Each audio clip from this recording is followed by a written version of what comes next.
அனைவருக்கும் வணக்கம். சித்திரை மாதம் 1ஆம் தேதி ஏப்ரல் 14 அன்று விஸ்வாவசு ஆண்டு பிறக்கிறது. இந்த ஆண்டுக்கான தனுசு ராசி பலன்கள், தனுசு ராசிக்கு இந்த ஆண்டு எப்படி இருக்கும் என்று பார்க்கலாம். தற்சமயம் குரு 6ஆம் இடத்தில் இருக்கிறது. தனுசு ராசியில் மூல நட்சத்திரம் 4 பாதங்கள் வரும், பூராடம் நட்சத்திரம் 4 பாதங்கள் வரும், உத்திராட நட்சத்திரம் முதல் பாதம் வரும். ஆக 9 பாதங்கள் தனுசு ராசியில் அடங்குகின்றன.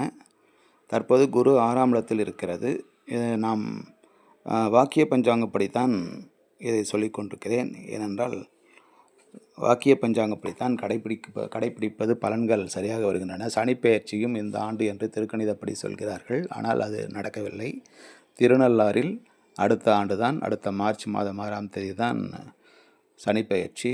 அதுதான் பலன்களுக்கும் அதுதான் சரியாக வருகிறது. சரி, இப்பொழுது வாக்கிய பஞ்சாங்கப்படி குரு 6ஆம் இடத்தில் இருக்கிறது. இது உகந்த இடமல்ல, ரோக ருண சத்ருஸ்தானமாகும்.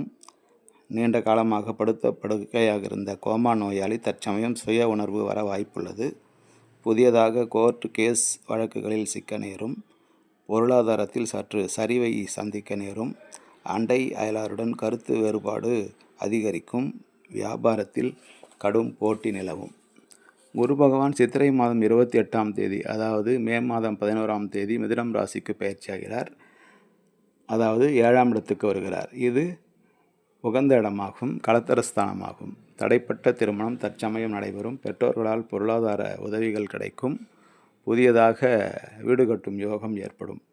சனி பகவான் 3ஆம் இடத்தில் இருக்கிறார்.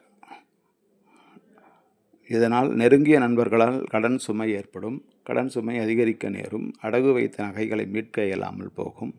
குடும்ப தேவைகளை கடன் வாங்கிதான் சரி செய்ய நேரும். தேவையில்லாத பிரச்சனைகள் ஏற்படும்.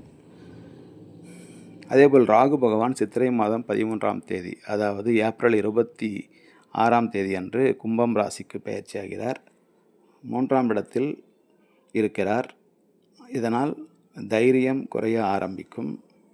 படித்த இளைஞர்களுக்கு தகுதிக்கேற்ப வேலை வாய்ப்பு கிடைக்காது. இருக்கும் இருப்பிடத்தை மாற்றி அமைக்க வேண்டிய சூழ்நிலை உருவாகும். சிலருக்கு இதய அறுவை சிகிச்சை செய்ய வேண்டிய சூழ்நிலை உருவாகும். அதே நாளில், அதாவது சித்திரை 13 ஏப்ரல் 26 அன்று கேது பகவான் சிம்ம ராசிக்கு பயிற்சியாகிறார். அதாவது உங்கள் ராசிக்கு 9ஆம் இடத்துக்கு வருகிறார். இது உகந்த இடமாகும். பழைய பாக்கிகள் தற்சமயம் வசூலாகும். குடும்பத்தை விட்டு பிரிந்து சென்றவர்கள் தற்சமயம் குடும்பத்துடன் சேரும்படியான வாய்ப்பு உள்ளது. புதியதாக காகிதம், அட்டை, ஜவுளி வகை, குடிசை தொழில் செய்ய நல்ல லாபம் கிடைக்கும்.